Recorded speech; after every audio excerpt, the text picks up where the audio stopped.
Hello everyone, so এই পর্যায়ে আমরা শিখব বিম্ব ম্যাট্রিক্স, প্রতিসম ম্যাট্রিক্স, বিপ্রতিসম ম্যাট্রিক্স। আচ্ছা, প্রথমে আমরা শিখব বিম্ব ম্যাট্রিক্স কাকে বলা হয়।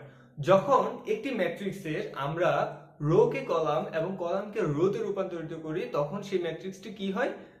ওই ম্যাট্রিক্সটি, যে ম্যাট্রিক্সটিকে করা হয়েছে, রো এবং কলাম পরিবর্তন করেছে, ওই ম্যাট্রিক্সে বিম্ব ম্যাট্রিক্স হয়। আচ্ছা, আমরা বিস্তারিত বোর্ডে দেখি। সাপোজ সি একটি matrix, C equals to 1 2 3 4। C একটি ম্যাট্রিক্স। আচ্ছা, তাহলে এই C ম্যাট্রিক্সটিকে যদি আমরা কি করি, C ম্যাট্রিক্সটিকে রো গুলোকে কলাম এবং কলামগুলোকে রোতে যদি রূপান্তর করি, এটা হচ্ছে রো আর এটা হচ্ছে যে কলাম। সো রো কে কলামে রূপান্তর করব। 1 2 এখানে রোতে আছে, 1 2 কলামে নিয়ে গেলাম, 3 4 রোতে আছে, 3 4 কলামে নিয়ে গেলাম। এইটাই হচ্ছে সি ম্যাট্রিক্সের বিম্ব ম্যাট্রিক্স বা ট্রান্সপোজ ম্যাট্রিক্স। ট্রান্সপোজ ম্যাট্রিক্স দেখো, সেই জন্য সি এর উপরে ছোট করে টি দেয়া আছে, সি ট্রান্সপোজ, সি এর বিম্ব ম্যাট্রিক্স। আশা করি বুঝতে পেরেছো। রো গুলোকে কলামে নিয়েছি, রো গুলোকে কলামে নিয়েছি। তুমি আবার কলামগুলোকে রোতে নিতে পারো, যেমন 1 3 কে 1 3 যেহেতু এখানে কলাম আছে, সো 1 3 কে তুমি রোতে নিয়ে গেলা, 2 4 কলাম আছে, 2 4 কে রোতে নিয়ে গেলা। সো এইভাবে হচ্ছে তোমরা একটি ম্যাট্রিক্সের বিম্ব ম্যাট্রিক্স গঠন করতে পারো। সো এই পর্যায়ে আমরা শিখব যে প্রতিসম ম্যাট্রিক্স এবং বিপ্রতিসম ম্যাট্রিক্স। দেখো, আমাদের বিম্ব ম্যাট্রিক্স হয়েছে, এবার প্রতিসম ম্যাট্রিক্স কাকে বলা হয়। যদি কোনো একটি ম্যাট্রিক্সকে ট্রান্সপোজ করার পর ওই ম্যাট্রিক্সে পাওয়া যায়, তখন সেটাকে বলা হয় প্রতিসম ম্যাট্রিক্স। দেখো, এখানে এ একটি ম্যাট্রিক্স রয়েছে, এই ম্যাট্রিক্সের উপাদান হচ্ছে -2 3 -1 3 4 6 -1 6 -5। সো এই ম্যাট্রিক্সটিকে যদি আমরা কি করি, ট্রান্সপোজ করি, ট্রান্সপোজ করার পর আমরা ঠিক এই ম্যাট্রিক্সটাই পাবো। যদি এই ম্যাট্রিক্সটাই পাই, তাহলে এ কে কি বলা হবে? এ এর প্রতিসম ম্যাট্রিক্স। এ এর প্রতিসম ম্যাট্রিক্স। দেখো, এই ম্যাট্রিক্সটি রয়েছে, তাহলে ট্রান্সপোজ করার জন্য কি করতে হবে বলো তো? ট্রান্সপোজ করার জন্য আমাদের রো গুলোকে কলামে নিতে হবে। তো ফার্স্ট রোটাকে ফার্স্ট কলামে নিয়ে আসলাম। ফার্স্ট রো এর উপাদান হচ্ছে যে -2 3 -1। সেকেন্ড রো কে সেকেন্ড কলামে নিয়ে যাব, 3 4 6 3 4 6। থার্ড রো কে থার্ড কলামে নিয়ে যাব, থার্ড কলামে নিয়ে গেলে -1 6 -1 6 -5। তুমি একটু যদি ভালো করে লক্ষ্য করো, এটা হচ্ছে এ ট্রান্সপোজ, এ এর ট্রান্সপোজ ম্যাট্রিক্স হচ্ছে যে এটা।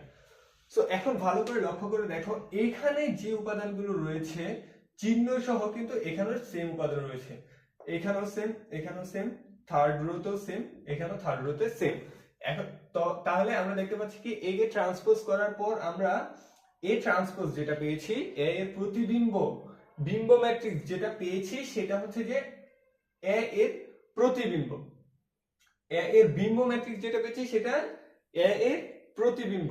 অর্থাৎ এ এবং এ ট্রান্সপোজ কি, এ এবং এ ট্রান্সপোজ সমান। দ্যাটস ওয়াই এটাকে আমরা কি বলবো?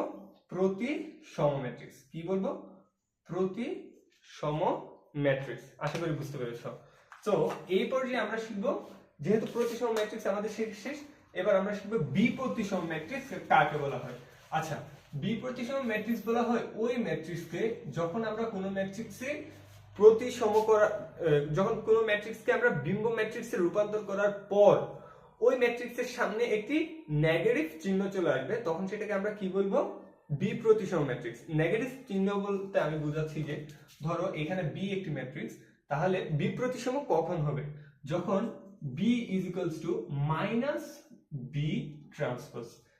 দেখো, প্রতিসম ম্যাট্রিক্সের ক্ষেত্রে B equals to B transpose ছিল, এখানে মাইনাস চিহ্নটা ছিল না, বি প্রতিসমে জাস্ট মাইনাস চলে আসবে। তাহলে এটাকে আমরা প্রথম হচ্ছে বিম্ব ম্যাট্রিক্সে রূপান্তর করব, করার পর যদি এর সামনে যদি মাইনাস চলে আসে, তখন আমরা বলতে পারবো বি এর বি প্রতিসম ম্যাট্রিক্স হচ্ছে যে ওই বি ট্রান্সপোজ এইটা। তাহলে এটা আমরা প্রুফ করি। দেখো, যদি আমরা বি ট্রান্সপোজ নেই, বি ট্রান্সপোজ নেওয়ার পর কি হবে বলতো? প্রথম রোটা প্রথম কলামে 0 3 4 -3 0 7, থার্ড রো কে থার্ড কলামে -4 -7 0। দেখো এখানে একটা বিষয় ক্লিয়ার, একটা বিষয় খুব ক্লিয়ার। এখানে 4 ছিল, এখানে -4, এখানে 7 ছিল, এখানে -7, জিরোর সামনে প্লাস মাইনাস কোনো ম্যাটার না। আবার এখানে -7, এখানে +7, এখানে +3, এখানে -6। সো দেখো প্রত্যেকটা কম্পোনেন্টের সাথে, এখানে যে কম্পোনেন্ট ছিল প্রত্যেকটা কম্পোনেন্টের সাথে কি হয়েছে, -1 গুণ হয়ে গেছে। যদি দেখো আমি এখানে একটা -1 কমন নেই, -1 যদি কমন নেই তাহলে কি হবে, 4 3 0 7 -4 -7 0। ঠিক এই বি ম্যাট্রিক্সটা আসতেছে, তখন আমার কি আসতেছে, এই বি ম্যাট্রিক্সটা আসতেছে। তাহলে আমরা লিখতে পারি কি মাইনাস, তখন বি লিখতে পারি, বা B transpose equals to minus B লিখতে পারি। তাহলে বি ইজ ইকুয়ালস টু কি হবে, মাইনাস বি ট্রান্সপোজ। ঠিক আছে। সো যখনই আমরা এরকম দেখব, এই সিকোয়েন্স দেখব, তখন সেটাকে আমরা বলবো কি বি প্রতিসম ম্যাট্রিক্স। এটা কি বি প্রতিসম ম্যাট্রিক্স।